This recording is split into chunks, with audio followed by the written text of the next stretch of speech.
Oh, hello friends. I was just having a bit of a read. Now, production on episode 3 of Conspiracism is proceeding apace.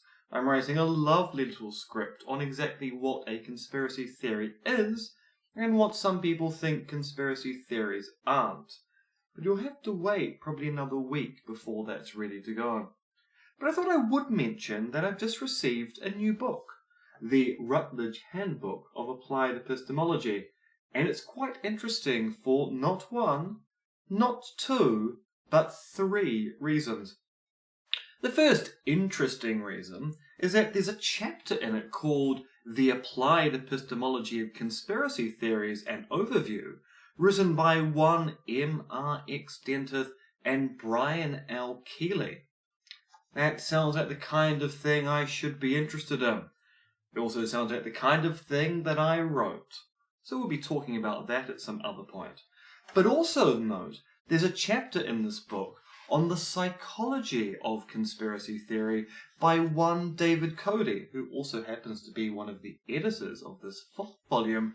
And I've got some interesting words to say about that and David's work in an upcoming episode. So we'll be talking about whether conspiracy theory and conspiracy theorist is a pejorative, and even if it turns out to be pejorative, should we avoid using those terms?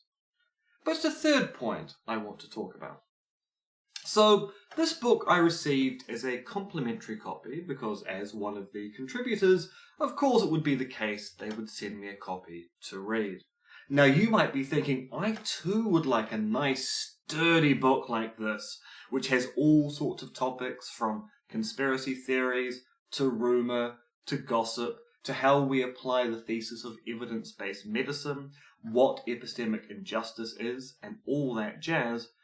But when I tell you the next fact, you might decide to resile from your decision that you want a copy of this book because, and I had to write this down because I find these numbers to be so astounding that they just won't stick in my brain. If you happen to be in New Zealand, where I am currently located, the book will cost you a choice $412. Yes, 412 New Zealand smackaroos. Now, if you happen to be in the US, it'll only cost you 211 US greenbacks, which is cheaper than paying 412. There's kind of a tax for being in the Southern Hemisphere where they make us pay over 1/3 more for books here because that's how things work. It's not a tax imposed by government, it's a tax imposed by publication houses. Thank you. We really appreciate not being able to buy books down here. So yes, $412 NZ, $211 US. This book is aimed towards libraries. I.e., if you happen to belong to a research institution, ask them to buy a copy. You might be able to persuade your municipal library system to also buy it, but at the kind of cost it's been sold at, I imagine many libraries will balk at that when they can probably buy 312 copies of a Dan Brown novel for the same price.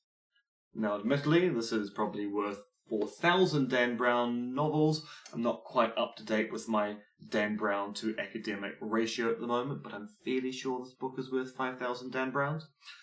But yes, it's an expensive text, and thus it isn't really going to be read by many people who aren't already writing on the field and have access to research institutions.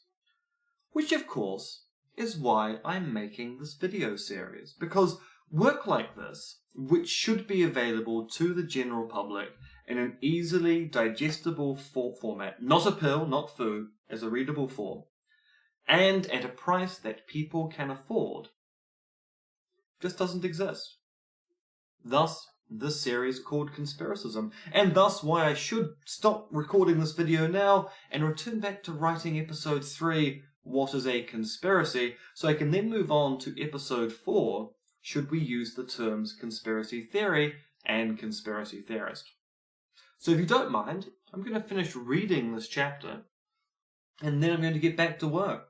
You go about your business. We'll talk soon. It's hilarious! As if people take philosophy seriously. I mean, really.